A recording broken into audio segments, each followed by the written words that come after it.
everybody can see me. I did have some issues with the live. But in the meantime, let's say hi to James, who's bright. Hello. Love to see you. Welcome in. Oh God, now my glasses having problems. James knows that today Mrs. Best is the Hot Mess Express. And he's patient. So subscribe. What choice do I have? It's being patient. Like, I mean, that's the only choice I have is to be patient. Like, I can't disown it. I can't do nothing with it. So I only have the choice but to accept it. I want to disown me right now. I'm over it.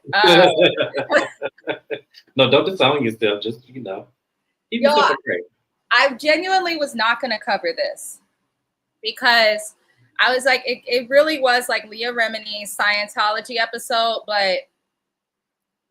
and Bravo's smart. I see what they're trying to do because she made a lot of money exposing that religion. And now, as someone who's in LA often, when you walk by their Hollywood Center, it used to be where they would always pull you to come inside, or if you even made eye contact with anybody in there, they're coming outside trying to get you to take that personality test. Don't take it. But we're going to get into surviving Mormonism, the Mormon religion, and all of those things. I did put a little disclaimer in the description of this video that I hope that everybody does take the time to look at. It just basically states that the things that myself and James are going to discuss during this live and any lives that have to do with cult or religion, because I am also going to cover Mary Cosby's mess, so that'll be a short conversation in January. But anything we discuss is based on what we are seeing and what has been shared through the public, whether it be through tabloids, whether it be through this documentary, or through the mouths of Mormons on TikTok, social media, and whatever platforms are publicized. I don't want anybody to hate on Christianity as a whole or hate on any religion. I just think it's important to remind each other that religion involves personal beliefs. Personal beliefs means there are beliefs that you follow. Just because you follow something doesn't mean that you should have the expectation of others to do the same. So let's just be respectful, but also you can state your opinion if you disagree with it. If you atheist, agnostic, believe in the Lord, or believe in that spaghetti religion that we have on the California DMV license test, I just want everyone to feel welcomed and respected. But let's get into the foolery.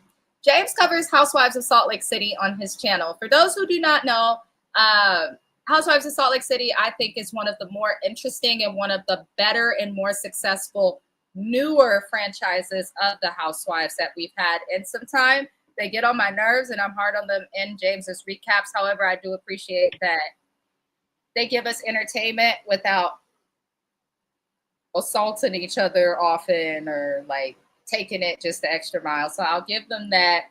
Heather is somebody on the show.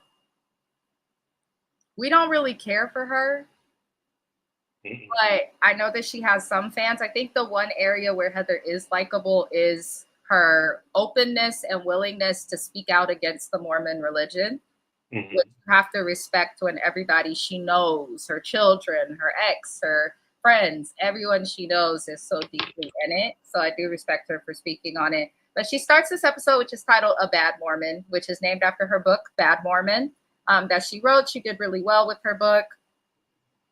We could have done without this. We know that Heather is Mormon. We know that she's written her book. It could have been mentioned. You did not have to take up 12 minutes of my time without commercials talking about this book. I don't really feel the need to read the book if I'm watching this. But if someone thinks the book is a good read, I encourage them to let me know because I love to read and I will read it. I will. Or my husband will read it. My husband's been reading like crazy since he read Fraternity Row. That was the first book he had ever read as an adult. That means a lot to me, actually. I don't know if you knew that, but yeah. No, I did not know that. And that actually almost made me teary-eyed because I'm like, wow, like, to my book being the gateway of someone's reading journey is just, that's awesome. Yeah. Now, ever since he read Fraternity Row, which he read like, I think 2 years ago, it was the year I graduated college. So yeah, 2 years ago, he has read Obama's book, Michelle Obama's book, the Gears of War trilogy. He's gotten the sci-fi and has just been consistently reading books. And he has your other book in his cart. So look at that. You've done something. Nice. Share your art. You never know. It could be one person, but now he's reading, and it led to him going to school. So thank you to James. I guess I didn't realize that either. Yo, we up in here. What's poppin', Shanny? How you doing, Thug Life? I am glad that you made it. So y'all, we gonna do this differently because it wasn't really like we can recap it like we do our other shows, but it's good for a good conversation. I love religion. I love looking into cults. I love looking into extreme religion, extreme anything. I've always been a nerd and kind of weird in that way. So I have a little playlist for like cults, religious topics and things like that. Mormonism. My little sister was curious about the Mormon religion because, as Bronwyn explained on Salt Lake City, the Mormon church, one of their biggest headquarters in the world, is here in Oakland. And we go up to that temple and we smoke and we look at the views. And I've gone in for the little demonstration they put on to try and get you to come to it. And I'm not going to lie, my personal opinion, it was a little creepy compared to other denominations of Christianity that I have been exposed to. Basically, Heather explains to us that the Mormon church is different and that they believe in living your life right, living your life for Jesus Christ. But they also believe that there are 3 different heavens, from what I understood. I am not a Mormon, so if I'm getting it incorrect, I apologize. But they believe in 3 different heavens. And it sounds like the heavens are on a tier system. And the higher, if you could achieve like the highest level of heaven, that means you lived your life perfectly without mistake. Now, this is where I am a Christian.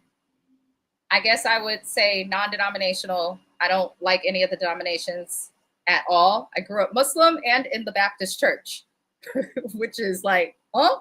And then my grandma had me in the Lutheran church. So I was like, it's very quiet in here. But I don't understand the expectation of humans to live perfect when the Bible tells us in Christianity that we are flawed. We are expected to sin. And it's about how we make up for that, forgiving each other, repenting, things like that. That's what I was taught. Islam's also low-key similar. So I'm a little confused on the expectation of perfection. James, how did you feel about just the explanation of how the Mormon religion worked? I thought it was scary. Just because of, I grew up going to church, but I did not quote unquote have a religion. It was just more so we just go to church just because we were supposed to. But and even as an adult today, I do not have a religion. I am spiritual. I do believe in God. I do believe in, a higher being. I do believe there's afterlife, but I also believe in reincarnation as well. So that is what I believe. So me hearing this and them explaining this, it was scary because it was like, okay, so we use religion as a tally point to life. Oh, James did this today. That's a tally. You're not going to get into this heaven. James, you're this. That's a tally. You're not going to get into this heaven. So it was kind of like it was a way for them to spy on you without actually spying on you and what you do. And that's kind of how I took it. And I was like, that's scary. Yeah. Because like Mrs. Beth said, we are humans. We are flawed individuals. We are going to mess up in life. So to have a tally to make sure you don't mess up, that's where people mess up. Is because they're being closely watched. And to me, it was more so for people to keep their eye on you and keep an eye on what you have and keep an eye on what you do. So that way you don't interfere with what they may be doing. That's what I think it is. I agree. It makes you also pay attention to the fact that on Salt Lake City, Heather is someone who everyone's described at one point as a pick-me, someone who will go to desperate measures down to lying and ruining their own reputation just to be liked or to feel like they fit in. And it probably ties back to her growing up in Mormonism. If there's an expectation for you to be perfect and you are also used to always having certain things in your life, then when you go into another group outside of that Mormonism and you're not received well and you're not viewed as perfect and all of this, it makes sense why things like I'm confident in being plus size turned into I'm on a Ozempic and I don't care. Like it definitely explains a little bit about her personality. Shani said, I didn't get a chance to watch this. Was it any good? Yes. I thought it was good. It definitely reminded me. So I watch a lot of programs like this. a lot of them do come off as the same. But this one reminded me as the Scientology program that Leah Remini did, which was really good. I like that she's acknowledging there's some positive to the religion, but also showing that, you know, this is what's happened. And it's another organization led by men harming people. Just saying, don't be scared next time to elect a woman, everybody. But it's interesting. Let's see. It's interesting. And then I feel like also it's one of those where these things need, for people's mental health and stability, these things do need to get exposed, because here's the thing. You're supposed to be objective in life. That's the whole reason why that word exists. And that's the whole reason why there's a definition behind it. You're supposed to be objective. Everything that you are given is not necessarily supposed to be taken as a full life length. And it's supposed to be taken as, okay, this worked for my parents. It does not work for me, unfortunately, because I don't live the same life my parents lived. And for me, I appreciate that. But and also a lot of people struggle with the God of their childhood too.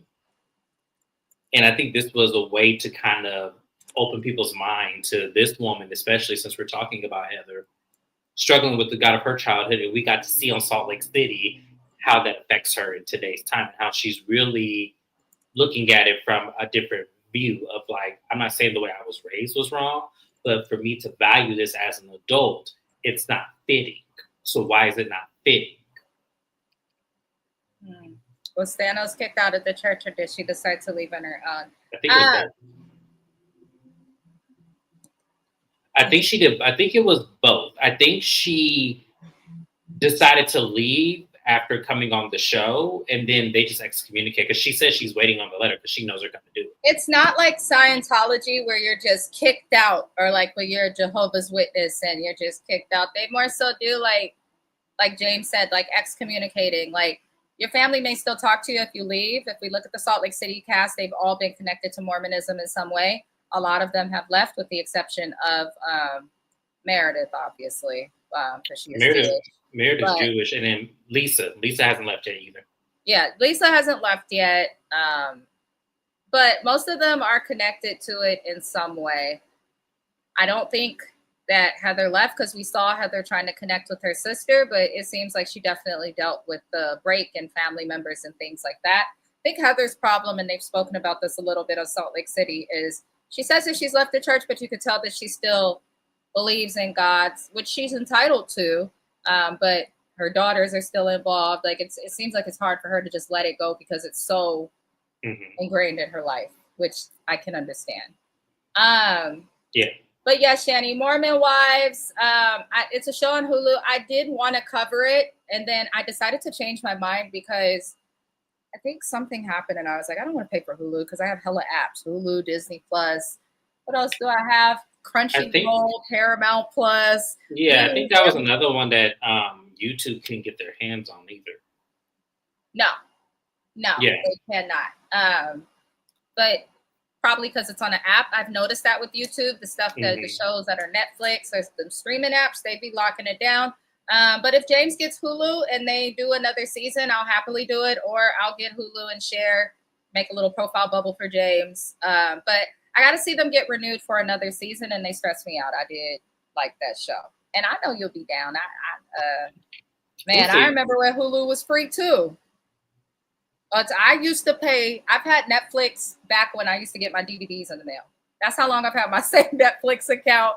And I'm still paying a lot less than a lot of people because I've been with them so long. So I get the slight increases. But then in like 2020, they were like, nope, you're just going to pay $24.99 a month. I said, the fuck?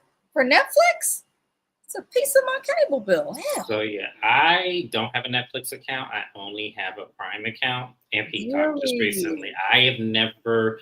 The other things are because of Geo. That's because so I'm on his Netflix account, his Disney Plus plan, and then I believe he also has Hulu as well. But I don't watch any of that shit. So I don't watch Netflix unless I have to. I don't watch. Yeah, Netflix has the best shows. In terms of like scripted television. I love a Netflix show. I love a Netflix movie. But Yeah, I think God Married at First Sight got on the Peacock because I wouldn't be able to cover that show with you. It's okay. Yeah, I don't like Peacock is new, but they have potential. But I prefer Prime. She said I only have Prime and cable. Y'all, I have YouTube TV, Amazon Prime, Stars, Paramount Plus, Crunchyroll. What else we got in the Herbert household? We got so many apps. The problem is we love anime. We have to have Amazon Prime. Well, it's included because I'm a student, so it's free. Hey. But like, yeah.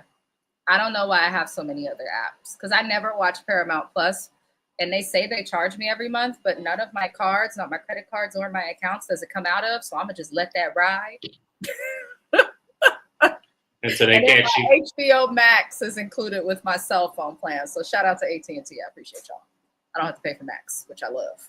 Yeah, because of my plan, I don't have to pay for Prime. So yeah, y'all, there's this show on Max called Task that I cannot get enough of with Mark Ruffalo.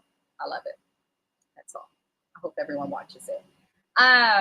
They say Peacock shows more with the Housewives when they air. Half the time what they show, from what James tells me, is not enough for me to like have an opinion that's changed on what I watch anyway. So I'm always like, you know, but yeah. But yeah, the next thing we see with Heather, y'all, she meets with David Matheson. I've heard this name before. I think a lot of people who've watched documentaries on Mormon religion have heard his name.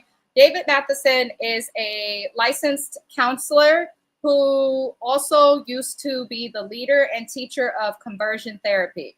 As someone who is a counseling student currently, my mother is a licensed marriage and family therapist. My brother has his degree in psych. I have a licensed clinical social worker in our family. They don't teach us conversion therapy in school. They don't teach us that. I promise you they don't. So any counselor or person claiming to go to school saying that that's taught in the curriculum, it's not taught in the curriculum for you to become a counselor.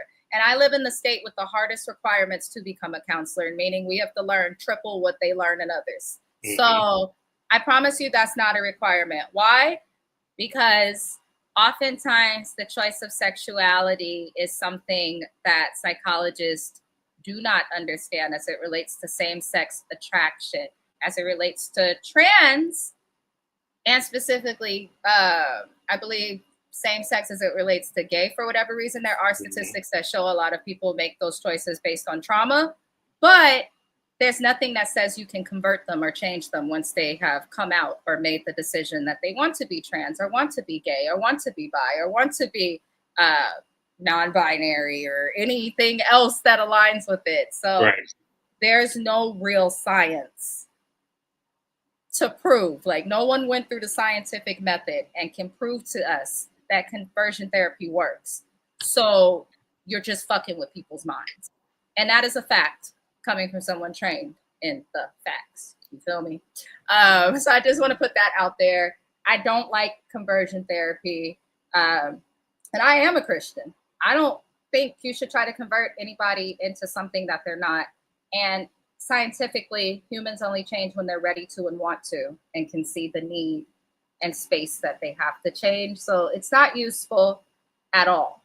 You're just causing them more trauma or over-sexualizing people. Yeah. You know, especially with what he explained.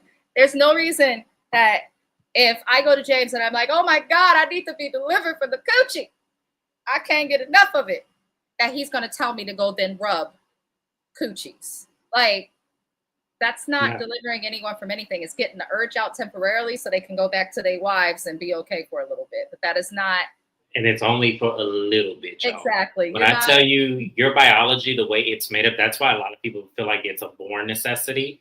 Because directly speaking, in your genetic makeup, it is hard for people to fight the urge. That's why Pam from Total pissed me off on that show she did. Because it is not something you can pray away. It's not something you can, whatever you feel like you need to do. Could it be a conscious choice? Yes. We're not saying that it can be. People can consciously choose not to be this way and fight their urges every single day, but understand that there is an urge and understand you have to fight it in order if you want to live, I guess, politically correct, the correct way, which there is no way, but but it is an urge you consciously have to fight. And I think that that's where people misconstrue that. I agree. And yeah, I definitely agree. And whether it starts from trauma or not, because not every gay person has experienced trauma, it's just a high percentage of people who are in that community have. But just because you experience a trauma that could lead you to that doesn't mean you can still just undo it, because you never actually cannot undo it. Like, y'all, here's the thing.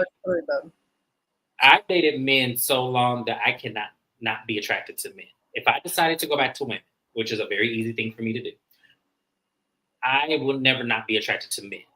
And if I do give it a woman, I would need her to understand that there is no way I could stop being attracted to men. Will I cheat? No. Because whoever I'm with, I'm with.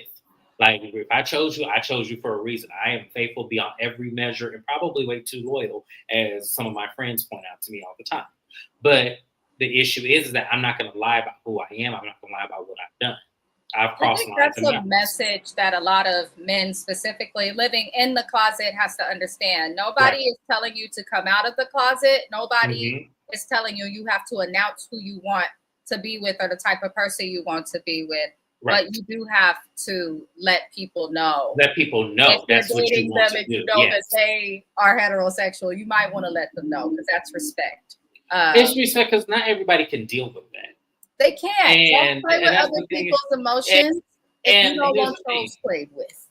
It's because we have not advanced in sexuality like that yet for us to get people who would understand that, which is why I'm not mad at this generation who do it for choice reasons, like myself. Like, people who just do it because it's on trend, like, oh, what is it like? Or let me do it. I'm not mad at it, because that's the way we should idealistically look at things. Like, we should be okay with doing either or. But as a society, we have not gotten there yet. So, Yeah, that is true. This guy's story was interesting. David Matheson not only was someone with a degree who was teaching and leading the conversion therapy within the LDS Church in Utah, but he was married for many years to a woman, and they talk about how the religion pushes people to conversion therapy, but they'll pay for it. I did not realize this church was employing people and pushing them. Like, if you're hungry, they got food aid you can sign up for. Like, they are genuinely like operating like a city, which is probably why people, when you hear of Utah, they say the church runs the state. It's LDS they're talking about. And I can absolutely see that. Now, on one end, what they're doing is beautiful, because you are feeding your church members and stuff like that. But on the other end, there's some crazy shit that I heard that drove me insane. For instance, we're going to get to it later. The church encouraging people to pay your tithes. If you got to choose between food and church, don't eat, pay your tithes, which is crazy. But Heather and David Matheson share a cup of coffee, which is not allowed in Utah, which is why when you visit Utah, you'll see drive-thrus for soda places, not coffee spots. We have Caffeino. We've got Starbucks drive-thrus out here. We've got so many little names. Shout out to Phil's Coffee. I love y'all. We got so much, but they are not allowed to do anything that makes them high. For those who don't know, caffeine is a drug, and it has a similar effect as cocaine or any other upper or stimulant, however you want to call it. So they don't allow that. Sodas, alcohol, all of that is minimal. David Matheson, though, being married for many years and then having kids was crazy. He says that he divorced his wife because he didn't want to lie anymore, and he couldn't take teaching other people not to be gay and converting them when he himself is still having attraction towards men. In the Mormon church, if you have an attraction towards men, they call it an SSA, same-sex attraction. I don't like that they've abbreviated it the way that we abbreviate like SA or SUD in mental health and clinical fields. We use SUD for substance use disorder, or, PM, property manager, CS, ECM. Like, I don't like that they kind of diminished it to a medical jargon, but that is because it makes it seem like it's predatory. It does. And it is not. It's not. And it's not. So that's why I didn't like that either. I was like, okay, why are we making it seem like someone having the same sex attraction, like that's predatory, or like that's something that is like. It's not. You can be attracted to someone, like, for instance, James is attracted to someone of the same sex. I've dated and been intimate with people of the same sex. I'm not preying on nobody. You know what I mean? And he's not either. I think it depends on the person, but his story was interesting. He kind of pissed me off though. You are the biggest coward, sir, and you think that because you have divorced your wife that makes you better. You divorced your wife and then you publicly humiliated her, as well as wasting her fucking time, her whole life. That's rude. You sent the message to your kids that if there's something that they don't like about themselves, to hide it, to keep it a secret. And then you were teaching others to hate the very thing about themselves that you had in common with them and knew that you could not change. And I'm wondering how the fuck you have any sort of a license still to practice any form of counseling or psychology when everything you've done goes against the ethics of all forms of counseling, including Christian counseling. Yeah. So I thought that was interesting too. He's looking at himself and kind of made himself out to be a victim, but then he was very quick to be like, yeah, but I feel more bad for my wife, or, you know, I feel awful for what I did.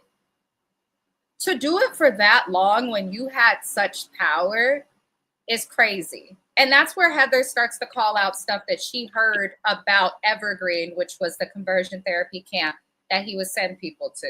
And this is where she's like, we heard that people was rubbing on each other and allowed to just go there and have their gay desires. And I respected Heather because she called him out, but she also tried to commend him for, you know, speaking out. But I was not moved by Matheson. He's not a victim. It just tells me that there are a lot of straight gay men in the closet in Utah. Mm-hmm. So if you are a heterosexual woman in Utah, I encourage you to come to Oakland, Idaho, or your next Mormon church and try somewhere a little bit different, because that's crazy. It's not okay. None of it. It's just supposed to show you that it's more normal than what people want to make it, where they think that it's unnormal for a man to be attracted to the same sex. Like, that just goes to show you that even through this very strict and strategic religion, that it still seeps through the cracks. So the things that y'all are trying to get people to run from, sometimes they run into, but sometimes it's in the most heinous situations that you ever would find, which when we get to episode 2, it goes into further detail. So that's why I'm saying, y'all, it's crazy to like listen to this man say this. And then almost like it was contradictory, because you're trying to convert the same men that are in the same position as you. So why are you the headmaster of this when you ain't got your own life together? Thank you. Like, that was my question. I was like, but you don't have your own life together. You over here humiliating your wife and your kids, and you trying to convert other people when you ain't converted. So for me, it's like, okay, so better than that. That went against the Mormonism. You didn't have to be leading the conversion therapy. Yes. You could have found other stuff to do in the church. And it sounds like he didn't believe it the whole time he was doing it. Now, if he actually believed the shit was working, fine.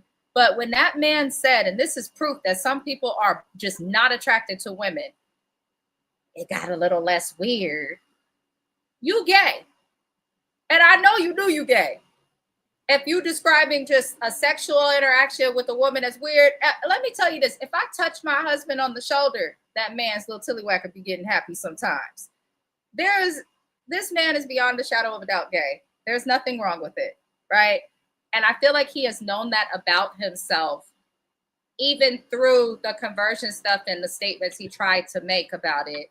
But if you don't believe it, the fact that he worked so hard to get others to believe it is ethically and morally incorrect. And it bothers me, but we're going to move on from him because I don't think anyone was that impressed by Matheson. There's a lot more courageous people in the LGBT community out there that I experience every day working in San Francisco in social work. I have clients that have lived through being stoned and protested, who have immigrated here from other countries just because of their sexuality. There are incredibly brave members of the LGBTQ plus community out there. Matheson is not one of them. He's a coward. I just want to make that clear. That's my opinion. But, you know, good for him for at least trying to fix his cowardice through, I'm not joining y'all meeting. I'm not needed for every damn thing at this job. But yeah, moving forward, apologies. Heather goes into her story, and it made me pay attention to this. I feel like the only reason Heather left Mormonism is because of her divorce. Sounds like her husband was not as Mormon as she kind of painted him out to be on Salt Lake City. She made it seem like, oh, I was in the church and this and that, and my husband, she made it seem like they were both equally into church and stuff. Turns out Heather's husband may have lived in Salt Lake, but may have more Lisa Barlow, Meredith Marks energy. Well, he's connected to it, but wasn't so deep in it. Because she said to us he believed in divorce and had known people who've done that and was a little more open. And she was just in this Mormon bubble. So I hear you, Heather. I empathize with you. I think you need to heal from this divorce, because if you didn't divorce your husband and everything worked out for you, I don't think that Heather would have left this religion. And that's okay for her. But I just, after watching this, I kind of got that energy, especially when you say after 3 days of being with him, you knew that you weren't compatible, but you still had hopes to not divorce, which I know is likely connected to the religion, but it sounds like she cared more about how she looked as it related to her religion than she did about the husband, which is probably why the divorce came. But well, I think that that's probably the same story all of them can probably attest to. I think that, but aside from him having, the mindset that divorce probably is not the worst thing you can do in the Mormon religion, I think that they all get with men that they're not necessarily compatible with, but they stick it out because they're sworn to always honor men regardless of how they come. So I think that she kind of did that same thing where it's like we see with the lady, she just wants to be chosen regardless of who chooses her. And I feel like she's a glutton for punishment. Like she's a glutton for punishment kind of person. So that actually, it made more sense to me for that situation. Okay. I'm sorry, you guys. I do work from home. And my job just announced a meeting. So my apologies for my attention going everywhere. I do work in public health and all of that. And we have a lot going on because of the government shutdown. So if I'm looking away or not making sense, I apologize, but that's why I got a co-host here. God damn it. Let me see here. That's pretty much all that we got from this first episode. I'm going to keep recapping it since it's just 3 episodes. I think it's a fun little topic of discussion. I wasn't going to recap it, but when they were talking about the LGBTQ community, I decided to recap it because I love that community. I got a lot of friends in that community. I don't know why they're accepting of me. But just conversion therapy. Don't let that shit, if anybody watching this is going through it or considering it or any of that, don't let it. It's not something that's reputable. It's not scientifically proven to work. It's not effective. Unfortunately, y'all, who people are attracted to sexually, we have no control of. Not someone training to be a clinical psychologist, not a doctor. Nobody can control the shit. And I want to add, and it's also nobody's business, especially a little bitty old church that you have to go to every Sunday and get spiritual healing. That should have nothing to do with your sexual preferences. That should be everything about your spirit. As long as your spirit is pure, who you in the bed with should not matter. That's true. So, Amen. yes, I just want to say that to add. Trying to tell you. She said she was married to the prince of the Mormon church. She thought he was. She thought he was a prince. Yeah, she thought. Yeah, he sure did. He got the hell out. But that was it, you guys. I would encourage everybody to head over to James's channel. We are going to be going over the Housewives of Salt Lake City. That's why I put this one last. Love and light to everybody. I will be off camera the first 10 minutes of his video, but I will be coming back on camera. I appreciate everybody. Comment your opinions, even if they're different from ours. And I will see you guys for our next live, which will be, what the fuck is my next live? I don't even remember my next live right now. But I'll see you guys probably on Friday. Adios, beautiful people.